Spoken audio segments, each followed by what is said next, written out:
السلام علیکم ورحمۃ اللہ وبرکاتہ۔ محترم احباب و اخوات، امید کہ آپ سب خیریت سے ہوں گے۔ اللہ پاک آپ سب کو شاداں و فرحاں رکھے۔ آپ نے اپنے ذہن و دماغ اور قلوب و اذہان کو شاد کام کر لیا ہے۔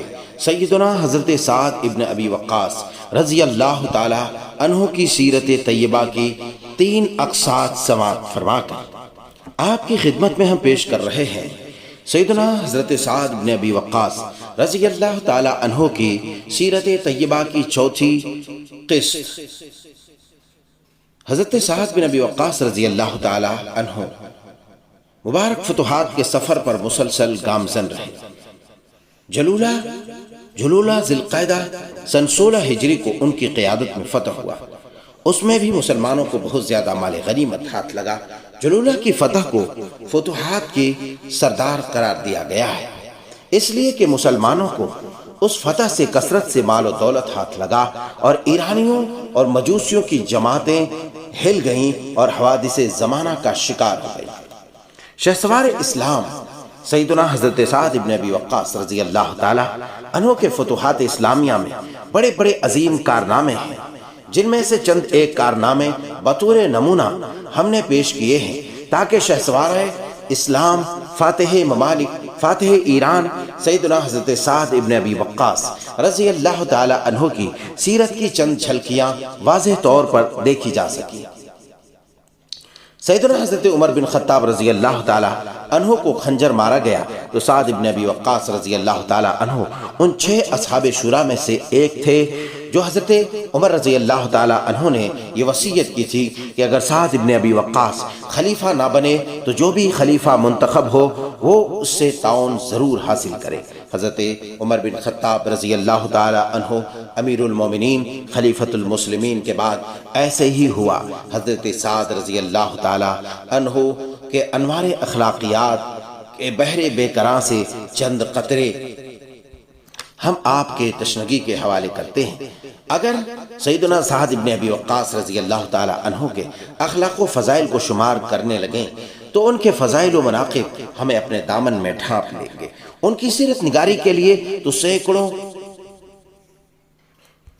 اقساط بھی ناکافی ہوں گے، لیکن میں ان کی سیرت کی چند نمایاں پہلوؤں کا انتخاب کرتے ہوئے آپ کی خدمت عالیہ میں پیش کرنے کی سعادت حاصل کرتا ہوں تاکہ وہ ہماری زندگی کے لیے نمونہ بن سکیں اور ہمارے دل ان عظیم المرتبہ شخصیات کی محبت سے معمور ہو سکیں جو تاریخ میں زندہ جاوید ہوئے اور جنہوں نے عزت کی دنیا میں بڑا ہی انوکھا اور اعلیٰ نام پایا۔ جیسا کہ ہم جانتے ہیں کہ عراق فتح کرنے میں امیر لشکر جسے امیر المومنین خلیفۃ المسلمین سیدنا حضرت عمر بن خطاب رضی اللہ تعالی عنہ نے نامزد کیا۔ مدائن کسریٰ کے فاتح و جنگ قادسیہ کے یہی ہیرو تھے۔ آپ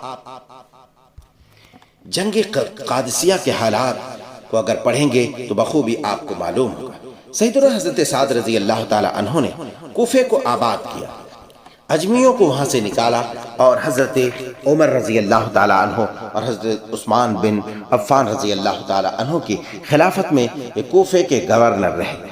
سردار باروب اور ہر دل عزیز تھے۔ اللہ تعالیٰ نے ان کے ذریعے مسلمانوں کو فائدہ پہنچایا اور مشرکین کو ذلیل کیا۔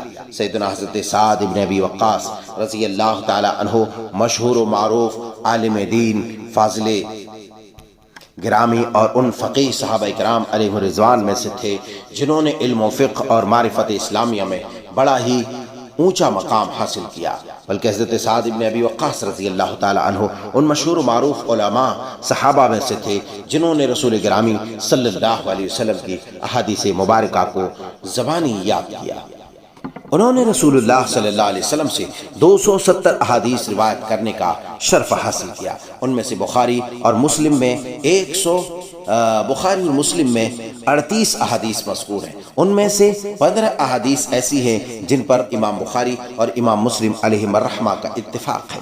5 احادیث میں امام بخاری منفرد ہیں اور 18 میں امام مسلم علیہ الرحمہ منفرد ہیں۔ ان سے مروی احادیث صحیح مسانید اور سنن اربعہ میں بکھری ہوئی ہیں۔ حضرت سعد بن ابی وقاص رضی اللہ تعالی عنہ سے علی قدر علماء صحابہ کرام علیہم الرضوان نے احادیث روایت کرنے کا اعزاز حاصل کیا۔ ان میں سے عبداللہ ابن عمر، عبداللہ ابن عباس اور حضرت عائشہ بنت ابی بکر رضی اللہ تعالی عنہم قابل ذکر ہیں، اور ان سے ان کے بیٹوں نے بھی حدیث بیان کرنے کی سعادت حاصل کی، جن میں عامر، عمر، محمد، مصعب، ابراہیم اور عائشہ کے نام قابل ذکر ہیں، اور ان سے متعدد عالی مرتبت علماء تابعین نے بھی حدیث روایت کرنے کا شرف حاصل کیا، جن میں سعید بن مسیب، عنب بن قیس، ابراہیم بن عبد الرحمن بن عوف، عروہ بن زبیر اور چند دیگر تابعین کے نام قابل ذکر ہیں۔ ان کی سیرت میں ان کی مرویات کے چند نمونے گزر چکے ہیں۔ شجاعت کے میدان میں سیدنا حضرت سعد بن ابی وقاص رضی اللہ تعالی عنہ کے اتنے دلکش اور دل نشین واقعات ہیں کہ انہیں شمار نہیں کیا جا سکتا، اور اتباع سنت، زہد و تقوی، قبولیت دعا، تواضع و انکساری، صدق و وفا اور صدق و صفا، صدقہ و خیرات کے حوالے سے تو اتنی مثالیں ہیں کہ جن کو احاطہ شمار میں نہیں لایا جا سکتا۔ یہاں یہ ہم صرف ایک مثال پیش کرتے ہیں تاکہ صورتحال بالکل واضح اور روشن ہو سکے۔ رسول اللہ صلی اللہ علیہ وسلم نے ان کی نیکی کی شہادت دی تھی۔ ام المومنین سیدہ عائشہ رضی اللہ تعالی عنہا بیان کرتی ہیں کہ رسول اللہ صلی اللہ علیہ وسلم ایک رات بڑے تھکے ماندے تھے۔ آپ نے فرمایا کاش آج کوئی نیک شخص اس رات میرا پہرا دے۔ فرماتی ہیں کہ ہم نے ہتھیار کی آواز سنی۔ رسول اللہ صلی اللہ علیہ وسلم نے فرمایا یہ کون ہے؟ عرض کی سعد ابن ابی وقاص۔ یا رسول اللہ میں آپ کا پہرا دوں گا۔ فرماتی ہیں کہ رسول گرامی صلی اللہ علیہ وسلم سو گئے، میں نے آپ کے خراٹے سنے۔ اس طرح رسول اللہ صلی اللہ علیہ وسلم نے تمام صحابہ کے سامنے حضرت سعد ابن ابی وقاص رضی اللہ تعالی عنہ کے حق میں جنت میں جانے کی گواہی دی، جبکہ ان سے یہ کہا اب اس دروازے سے تمہارے سامنے وہ شخص داخل ہوگا جو اہل جنت میں سے ہوگا۔ آپ نے یہ بات 3 دفعہ دہرائی تو حضرت سعد ابن ابی وقاص رضی اللہ تعالی عنہ نمودار ہوئے۔ سبحان اللہ، شاید کہ حضرت سعد ابن ابی وقاص رضی اللہ تعالی عنہ کے دل آویز فضائل و مناقب اور کامل ترین دل فریب شہرت یہ ہے کہ ان کا سینہ اور دل بالکل پاک و صاف تھا۔ دل تو مکمل طور پر اللہ تعالیٰ سے لگا ہوا تھا۔ دل میں کسی بھی مسلمان کے بارے میں ذرہ برابر بھی کوئی برا خیال نہیں پایا جاتا تھا۔ مخلوق کے بارے میں کوئی بری نیت بھی نہیں رکھتے تھے۔ زبان سے ہمیشہ اچھی بات ہی بولتے۔ وہ فضل و شرف کے اعتبار سے بڑے بلند مقام پر فائز تھے۔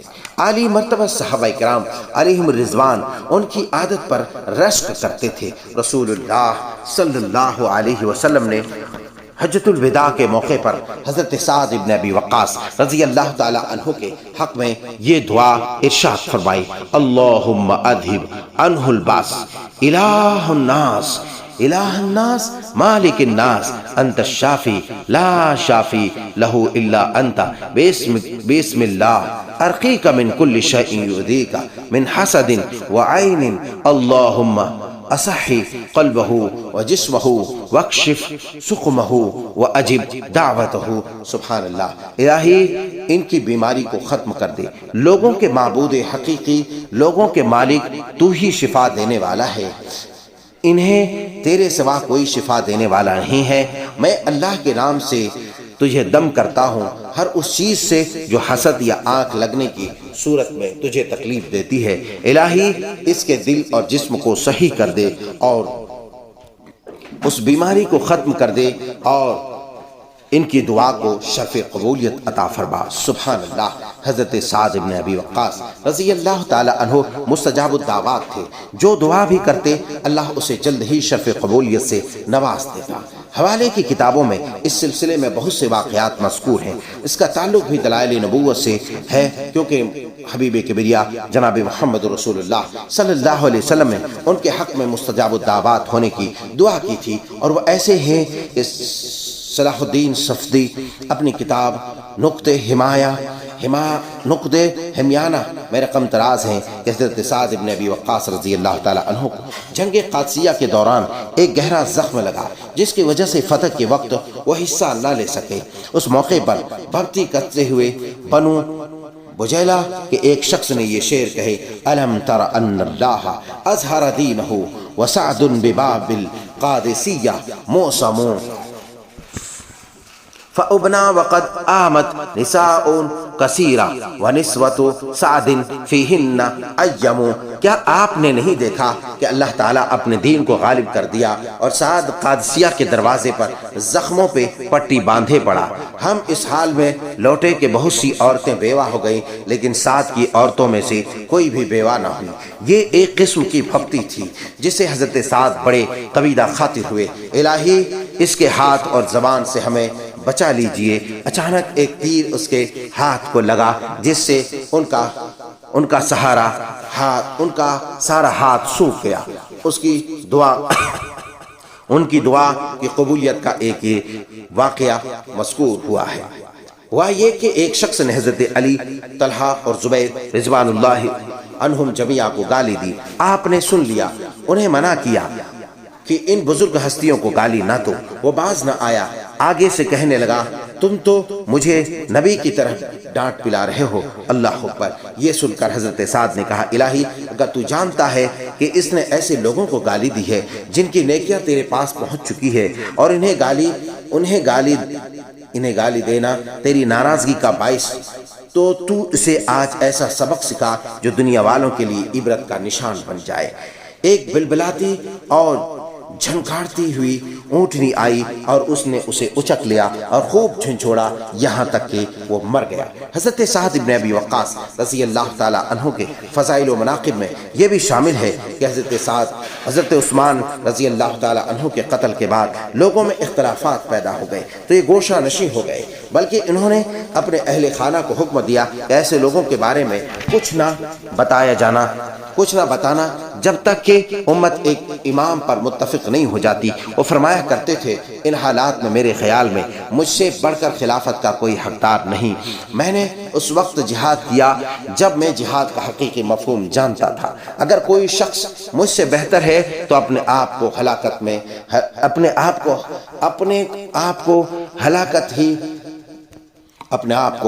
نہیں ڈالوں گا۔ میں اس وقت تک اب نہیں لڑوں گا جب تک تم میرے پاس کوئی ایسی تلوار نہیں لا دو گے جس کی 2 آنکھیں ہوں، ایک زبان ہو اور اس کے 2 ہونٹ ہو، اور وہ بول کر یہ کہے یہ مومن ہے اور یہ کافر ہے۔ سیدنا حضرت علی بن ابی طالب رضی اللہ تعالی عنہ نے سیدنا حضرت سعد، حضرت عبداللہ بن عمر رضی اللہ عنہما کی تعریف کی، جبکہ ان دونوں نے فتنے کے دور میں گوشہ نشینی اختیار کر لی تھی۔ حضرت علی رضی اللہ تعالیٰ عنہ فرماتے ہیں کہ اللہ تعالیٰ نے سعد بن مالک اور عبداللہ بن عمر رضی اللہ عنہما کو ایک مقام و مرتبہ عطا کیا۔ اگر ان کی یہ گوشہ نشینی گناہ ہے تو یہ ایک ایسا صغیرہ گناہ ہے کہ اللہ تعالیٰ اسے بخش دے گا، اور اگر یہ نیکی ہے تو بڑے قابل قدر نیکی ہے۔ سیدنا حضرت سعد رضی اللہ تعالیٰ عنہ بڑے مشہور و معروف اور عالی مرتبہ زاہدوں میں سے تھے، اور یہ ان لوگوں میں سے تھے جنہوں نے قناعت کے معنی کو پہچانا، جنہوں نے دنیا سے کنارہ کشی اختیار کر لی تھی۔ ذرا وہ دلاویز، دلکش، حسین و جمیل کلمات سنیے جن سے اپنے بیٹے مصعب کو وصیت کی تھی۔ اسے یہ وصیت کی کہ میرے بیٹے جس کسی چیز کا مطالبہ کرے تو قناعت کے ساتھ مطالبہ کرنا، جس میں قناعت نہ ہو وہ مال انسان کو غنی نہیں کرتا۔ واللہ یہ حکمت و دانائی تو قرآن حکیم ایسے میٹھے چشمے اور نور نبوت کے فیض اور فصاحت نبویہ کی خوشہ چینی ہے۔ اللہ اکبر۔ حضرت سعد بن ابی وقاص رضی اللہ تعالی عنہ نے اللہ تعالیٰ کی رضا حاصل کرنے کے لیے مسلسل جد و جہد کی، نور الہی سے ہمیشہ جڑے رہے، خلفائے راشدین کے زیر سایہ قابل تعریف زندگی بسر کی۔ یہ حضرت امیر معاویہ رضی اللہ تعالیٰ عنہ کے دور خلافت تک زندہ رہے۔ سن 55 ہجری میں سیدنا حضرت سعد بن ابی وقاص رضی اللہ تعالیٰ عنہ نے وفات پائی۔ آپ نے ایک پرانا دن کا بنا ہوا جبہ منگوایا اور فرمایا مجھے یہ کفن پہنانا۔ میں نے جنگ بدر میں یہ جبہ پہن کر مشرکین سے لڑائی لڑی تھی، اور میں نے اس دن کے لیے اسے چھپا کر رکھا تھا۔ سبحان اللہ، سبحان اللہ، سبحان اللہ و بحمدہ، سبحان اللہ العظیم۔ مصعب بن سعد اپنے باپ سعد بن ابی وقاص رضی اللہ تعالی عنہ کی زندگی کے آخری لمحات کے رویداد بیان کرتے ہیں کہ میرے ابا جان کا سر میری گود میں تھا، وہ اپنا وقت پورا کر رہے تھے اور میں رو رہا تھا۔ مجھے دیکھ کر فرمایا میرے بیٹے روتے کیوں ہو؟ اللہ کی قسم اللہ مجھے قطعاً عذاب نہیں دے گا، میں اہل جنت میں سے ہوں، اللہ اپنے مومن بندوں کو جزا عطا کرے گا، اللہ کے لیے عمل کرو۔ کافروں کو ان کے حسنات کی وجہ سے عذاب میں قدر تخفیف ضرور ہوتی ہے، جب ان حسنات کا بدلہ ختم ہو جاتا ہے تو ان سے کہا جاتا ہے ہر عمل کرنے والا اپنے عمل کے ثواب اس سے لے جس کے لیے اس نے یہ عمل کیا۔ سیدنا حضرت سعد ابن ابی وقاص رضی اللہ تعالی عنہ نے سن 55 ہجری میں مدینے کے باہر محلہ عقیق میں واقع اپنے محل میں وفات پائی۔ انا للہ و انا الیہ راجعون، اللہ کروڑاں کروڑ رحمتیں نازل فرمائے۔ انہیں کندھوں پہ اٹھا کر مدینہ منورہ لایا گیا۔ مروان بن حکم نے نماز جنازہ پڑھائی، امہات المومنین نے بھی نماز جنازہ پڑھی۔ شہسوار اسلام سیدنا حضرت سعد بن ابی وقاص رضی اللہ تعالی عنہ کے جسد خاکی کو جنت البقیع میں دفن کیا گیا۔ وفات کے وقت ان کی عمر مبارک 80 برس تھی۔ سیدنا حضرت علی بن مدینی رحمہ اللہ علیہ فرماتے ہیں کہ حضرت سعد رضی اللہ تعالی عنہ نے عشرہ مبشرہ رضوان اللہ عنہم میں سے سب سے بعد وفات پائی۔ علی المدینی کے علاوہ دیگر مورخین کا کہنا ہے کہ مہاجرین میں سب کے بعد وفات پانے والے حضرت سعد ابن ابی وقاص رضی اللہ تعالی عنہ ہیں۔ عزیزان گرامی، ہم نے شہسوار اسلام سیدنا حضرت سعد ابن ابی وقاص رضی اللہ تعالی عنہ کے حالات زندگی سے اور ان سے مستفیض ہوئے اور ان کے ساتھ چند سعادت کی خوشگوار گھڑیاں گزاری۔ اللہ ان سے راضی ہوا اور ہمیں اللہ تعالیٰ نے سعادت مندوں میں شمار کیا، فللہ الحمد۔ عزیزان گرامی، تو آپ نے سماعت فرما لیا۔ امید کہ یہ مختصر واقعہ سیرت طیبہ جناب سیدنا حضرت سعد بن ابی وقاص رضی اللہ تعالی عنہ کا آپ کو پسند آیا ہو۔ اگر پسند آیا ہو تو اسے زیادہ سے زیادہ شیئر کریں، لائک کریں، کمنٹس کے ذریعے اپنے تاثرات کا اظہار فرمائیں، اور ساتھ ہی اگر یوٹیوب پر آپ دیکھ رہے ہیں تو چینل کو سبسکرائب کریں، اور فیس بک پر ہیں تو پیج کو لائک ضرور کریں۔ انشاءاللہ اس اور مزید ہم شہسواران اسلام اور نبی مرسل جناب محمد رسول اللہ صلی اللہ علیہ وسلم کے جانثاروں کی سیرت طیبات آپ کی سماعتوں کے حوالے کرتے رہیں گے۔ اللہ پاک آپ سب کو شادہ و فرح رکھے، آمین۔ والسلام علیکم ورحمۃ اللہ وبرکاتہ۔